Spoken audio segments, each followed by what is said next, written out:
नमस्कार साथियों, स्वागत है आपका आरएससीआईटी परीक्षाओं तथा सभी प्रतियोगी परीक्षाओं के लिए अति महत्वपूर्ण प्रश्न की इस कक्षा में। तो चलिए शुरू करते हैं। सबसे पहले एक नंबर क्वेश्चन से, निम्न में से एक साइबर थ्रेट नहीं है, इनमें से कौन साइबर थ्रेट नहीं है? तो अपना राजस्थान का एसएसओ इसका साइबर थ्रेट का एक प्रकार नहीं है। एसएसओ क्या है? एसएसओ की शुरुआत हुई थी 2013 में।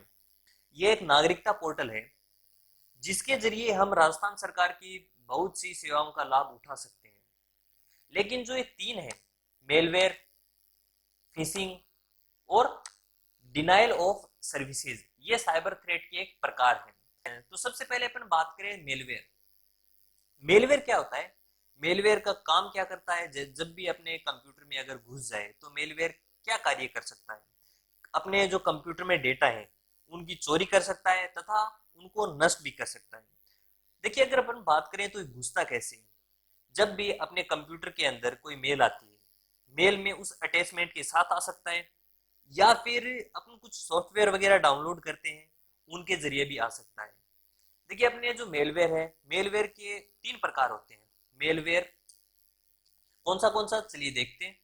सबसे पहले तो होता है वायरस, दूसरा होता है ट्रोजन हॉर्स और तीसरा होता है स्पाईवेयर। तो चलिए मैं लिख देता हूं ये तीनों। पहला है वायरस, दूसरा है ट्रोजन हॉर्स,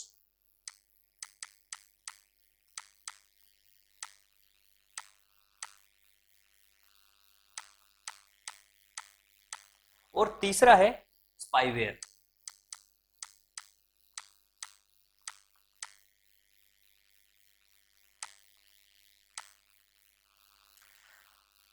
अगले थ्रेड की अपन बात करें फिशिंग। तो फिशिंग क्या कर सकता है? फिशिंग अटैक में आमतौर पर आपको ईमेल के जरिए कुछ लिंक वगैरह आता है, जिन पे अपन जैसे अपन क्लिक करते हैं अपने अपने से कंप्यूटर व्यक्तिगत जानकारी मांगता है। व्यक्तिगत जानकारी कैसे? जैसे पासवर्ड, नाम, जन्म डेट या फिर पिन कोड इत्यादि, ये फिशिंग अटैक में मांगता है। और तीसरा है डिनाइल ऑफ सर्विसेज। ये क्या कर सकता है? इस तरीके में हमलावर ट्रैफिक या डेटा को आपके कंप्यूटर सिस्टम को भेजने के लिए कई तरह के कंप्यूटर का उपयोग करता है, जो आपके कंप्यूटर सिस्टम को ओवरलोड कर देते हैं और उनसे अपना सिस्टम बंद भी हो जाता है। तो ये है डिनाइल ऑफ सर्विसेज। तो अपना इसका सही आंसर हो जाएगा राजस्थान का एसएसओ। एसएसओ की फुल फॉर्म होती है सिंगल साइन ऑन। अगले क्वेश्चन की तरफ बढ़ते हैं। अगला क्वेश्चन है मेलिंग शिष्टाचार के लिए आप। मेलिंग शिष्टाचार का मतलब क्या होता है? तो अपना सही आंसर है इसका सही आंसर है फॉरवर्ड करने से पहले प्रमाणिकता की जांच कर ले। शिष्टाचार का मतलब, यदि आपके पास कोई मेल आया है तो आपको उस बारे में पता होना चाहिए कि इसका मेल आया है।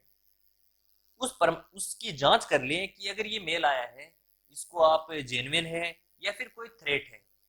तो शिष्टाचार से इस क्वेश्चन के अंदर यही मतलब है, फॉरवर्ड करने से पहले आप प्रमाणिकता की जांच कर लें।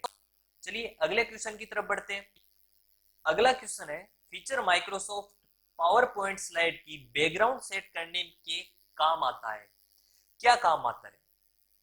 देखिए, अपने पावर पॉइंट के अंदर कोई भी प्रेजेंटेशन वगैरह बना रहे हो आप, तो उस प्रेजेंटेशन के बैकग्राउंड में आप कोई बैकग्राउंड सेट कर दो या फिर कोई भी फोटो लगाते हो, तो वो किन के जरिए अपन लगा सकते हैं? तो अपना इसका सही आंसर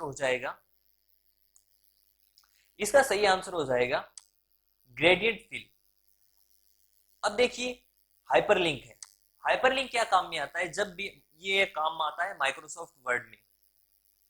अब देखिए, हाइपरलिंक क्या काम में आता है? कोई भी दो फाइलों को जोड़ने के लिए, अटैच करने के लिए हाइपरलिंक काम में आता है। हम बात करें यदि थंबनेल की, थंबनेल क्या काम में आता है? थंबनेल जैसे अपने यूट्यूब वगैरह पे कोई भी अपनी वीडियो अपलोड करते हैं, तो उसको कोई देख रहा है तो उससे पहले एक स्लाइड ओपन दिखती है आपको, उसे थंबनेल कहते हैं। और अगला है, एक है चार्ट फाइल। चार्ट फाइल एक ऑप्शन है, जो अपन कुछ चार्ट वगैरह बनाते हैं, अपने चार्ट्स की कोई फाइल बनाते हैं या फिर चार्ट्स का कोई प्रेजेंटेशन बनाते हैं, उस समय अपन चार्ट फाइल का यूज करते हैं। तो इसका अपना सही आंसर हो जाएगा ग्रेडियंट फिल। चलिए अगले क्वेश्चन की तरफ बढ़ते हैं। डेजीवेल एक प्रकार है। डेजीवेल जो अपना, सबसे पहले अपन बात करें तो डेजीवेल होता क्या है। डेजीवेल एक प्रिंटर होता है। तो ये डेजीवेल प्रिंटर किसका प्रकार होता है? ये होता है अपना इम्पैक्ट प्रिंटर का एक प्रकार होता है। आपने देखा होगा कि डेजीवेल प्रिंटर किस प्रकार काम करता है। तो चलिए जानते हैं। ये है अपना डेजीवेल प्रिंटर। आपने कोर्ट में देखा होगा अक्सर इस प्रकार का प्रिंटर। अब देखिए काम कैसे करता है। इसके अंदर एक गोल पहिया लगा होता है जिसके ऊपर वर्ड्स लिखे होते हैं, शब्द लिखे होते हैं। अब यहाँ पे देखिए, जब भी अपन इनके जरिए, एक जब भी अपन इनके जरिए यहाँ पे जो बटन्स दिखाई दे रहे हैं, जो कीज दिखाई दे रही हैं, इनके जरिए जब भी अपन कोई प्रेस करते हैं तो उस गोल पहिए के ऊपर हथौड़े के जरिए, छोटा सा हथौड़ा होता है, उस हथौड़े के जरिए धीमा सा वार किया जाता है जिससे कागज के ऊपर वो शब्द छप जाता है। तो ये होता है अपना डेजीवेल प्रिंटर। चलिए अगले क्वेश्चन की तरफ बढ़ते हैं। अगला क्वेश्चन है, इनमें से कौन सा सोशल नेटवर्किंग वेबसाइटों की श्रेणी में आता है? तो इसका सही आंसर हो जाएगा फेसबुक, ट्विटर और लिंक्डइन। देखिए गूगल, याहू और एलेक्सा। गूगल, याहू होते हैं सर्च इंजन, और ये जो एलेक्सा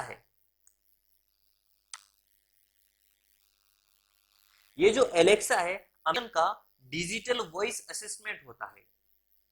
माइक्रोसॉफ्ट एज एक सॉफ्टवेयर होता है माइक्रोसॉफ्ट द्वारा, जैसे गूगल क्रोम होते हैं, मोजिला फायरफॉक्स होते हैं, उसी प्रकार गूगल एज होता है, मोजिला फायरफॉक्स और क्रोम, ये सॉफ्टवेयर होते हैं। अगला है फ्लिपकार्ट, अमेजोन और स्नैपडील।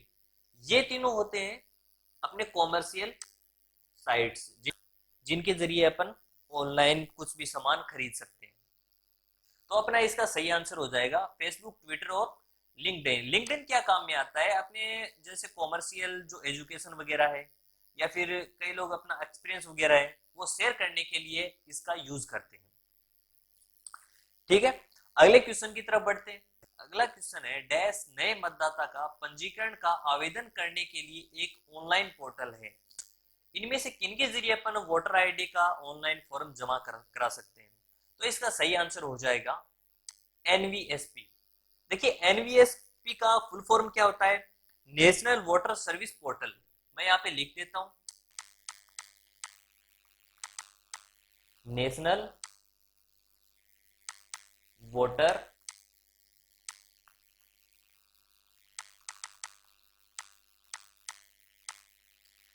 पोर्टल। अब देखिए आरएसआरटीसी की फुल फॉर्म होती है Rajasthan state road transport corporation. अपन जैसे जब भी बसों के जरिए अपन कुछ ट्रेवल करना हो तो उसकी ऑनलाइन टिकट यहां से अपन ऑनलाइन टिकट ले सकते हैं। अब देखिए बात करें तो एनएसडीएल की। एनएसडीएल क्या होता है? एनएसडीएल की सबसे पहले फुल फॉर्म की बात करें तो एनएसडीएल की फुल फॉर्म होती है national securities depository limited. NSDL की साइट के जरिए अपन पैन कार्ड अप्लाई करते हैं। पैन कार्ड की फुल फॉर्म होती है परमानेंट अकाउंट नंबर। अगला है बात करें तो यूआईडीएआई। यूआईडीएआई क्या होता है? यूआईडीएआई की फुल फॉर्म होती है unique identification authority of India. UIDAI Aadhaar card की साइट है। आधार कार्ड में आपको कुछ एड्रेस या फोन नंबर अगर देखना हो या फिर आधार कार्ड आपको डाउनलोड करना हो तो यूआईडीएआई के जरिए अपन आधार कार्ड डाउनलोड कर सकते हैं। तो इसका अपना सही आंसर हो जाएगा NVSP, national voter services portal. अगले क्वेश्चन की तरफ बढ़ते हैं। अगला ऑप्शन है ईपीडीएस में पीडीएस का पूरा नाम। तो इसका सही आंसर हो जाएगा पब्लिक डिस्ट्रीब्यूशन सिस्टम। अब देखिए पीडीएस का कार्य क्या होता है, क्या काम में आता है? जैसे चावल, गेहूं, केरोसिन तेल आदि निम्न वर्ग के लोगों को जो मुहैया कराती है सुविधाएं, तो उस जो सुविधा है उसका नाम होता है पीडीएस, पब्लिक डिस्ट्रीब्यूशन सिस्टम। अगले क्वेश्चन की तरफ बढ़ते हैं। अगला क्वेश्चन है एमओओसी का एक उदाहरण है। सबसे पहले अगर अपन बात करें तो एमओओसी होता क्या है। एमओओसी की फुल फॉर्म होती है मैसिव ओपन ऑनलाइन कोर्स। अपने जो ऑनलाइन एजुकेशन है उस ऑनलाइन एजुकेशन का एक प्लेटफॉर्म है। तो मोस का एक उदाहरण अपना एडेक्स है। एडेक्स के जरिए अपन क्लासेस एजुकेशन ले सकते हैं। चलिए अगले क्वेश्चन की तरफ बढ़ते हैं।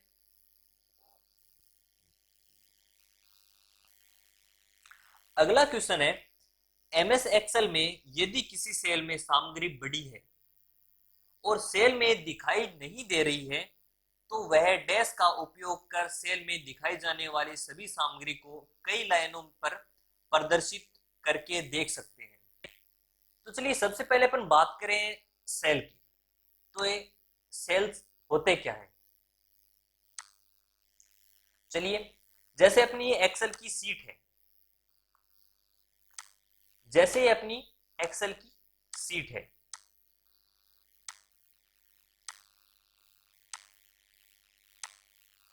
अब देखिए एक्सेल की सीट देखी होगी आपने, वर्कशीट देखी होगी।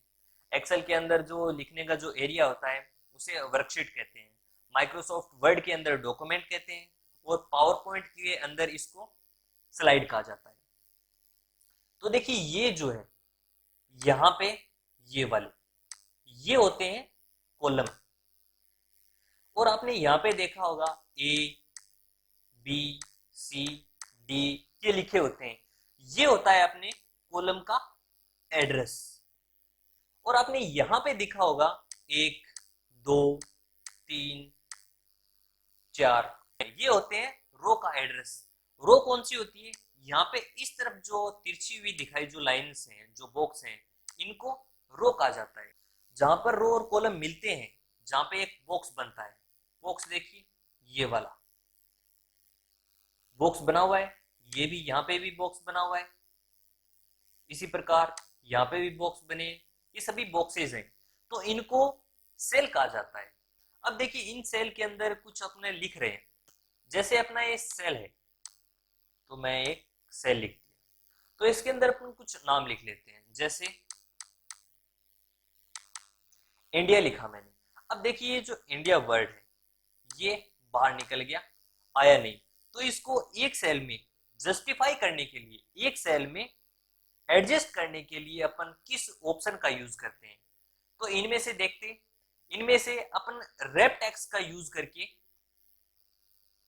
इनमें रैप टेक्स्ट का यूज करके अपन सेल के अंदर जो सामग्री है वो अपन एडजस्ट कर सकते हैं। तो इसका सही आंसर हो जाएगा रैप टेक्स्ट। अगले क्वेश्चन की तरफ बढ़ते हैं। अगला क्वेश्चन है निम्नलिखित में से कौन सा शब्द एमएस वर्ड से संबंधित नहीं है। तो सबसे पहले बात करें तो क्लिप आर्ट। क्लिप आर्ट क्या काम में आता है, कुछ एनिमेशन टाइप के कुछ फोटोज हैं, वो अगर अपने को यूज करनी हो, इस्तेमाल करनी हो, तो अपन क्लिप आर्ट के जरिए अपन कर सकते हैं। हेडर फुटर, हेडर फुटर की बात करें तो हेडर फुटर क्या काम में आता है, जैसे अपना कुछ डॉक्यूमेंट है वो बना रहे हैं, उस डॉक्यूमेंट के ऊपर जो हेडिंग लगाते हैं वो हेडिंग लगाने तथा नीचे टाइटल देने के लिए हेडर और फुटर का प्रयोग किया जाता है। अगला देखिए, अगला है प्रेजेंटेशन। प्रेजेंटेशन एक ऐसा ऑप्शन है जो माइक्रोसॉफ्ट वर्ड के अंदर काम में नहीं लिया जाता, ये सिर्फ और सिर्फ एमएस पावर पॉइंट के अंदर यूज में लिया जाता है। अगला है मार्कबुक ऑफ हाइपरलिंक, ये भी माइक्रोसॉफ्ट वर्ड के ही ऑप्शंस हैं। तो इसका सही आंसर हो जाएगा प्रेजेंटेशन। ये तो अब आगे बढ़ते हैं शॉर्ट क्वेश्चंस में। शॉर्ट फास्ट, जीपीएस का पूरा नाम, जीपीएस की फुल फॉर्म होती है ग्लोबल पोजीशनिंग सिस्टम।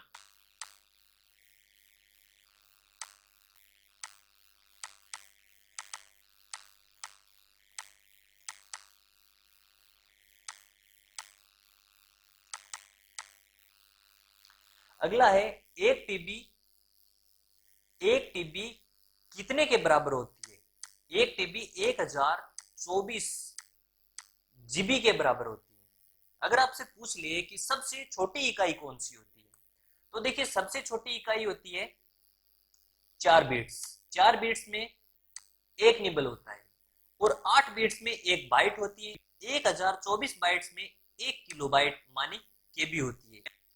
1024 केबी में एक एमबी होती है।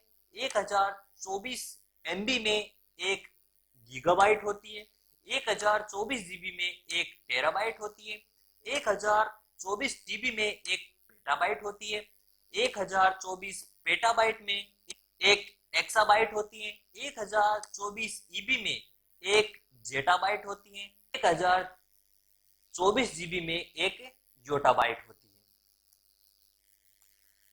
तो एक टीबी कितने के बराबर होती है? 1024 जीबी यानी गीगाबाइट के बराबर। अगला क्वेश्चन है माइक्रोसॉफ्ट पावर पॉइंट 2010 में स्लाइड का extension name. Microsoft power point 2010 का एक्सटेंशन नेम क्या होता है? तो इसका एक्सटेंशन नेम होता है .pptx।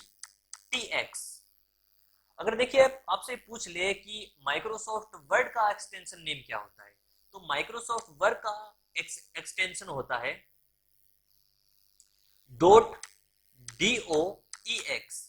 अगर आपसे पूछ ले माइक्रोसॉफ्ट एक्सेल का एक्सटेंशन क्या होता है, तो माइक्रोसॉफ्ट एक्सेल का एक्सटेंशन होता है XLSX।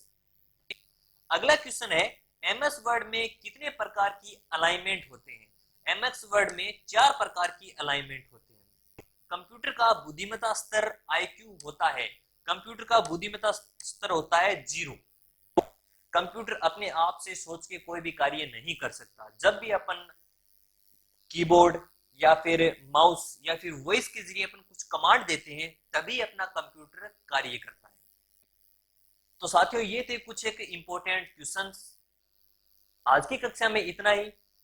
इस क्लास के प्रति आपके कुछ सुझाव हैं तो नीचे कमेंट बॉक्स में कमेंट करें। तब तक के लिए बाय बाय, टेक केयर।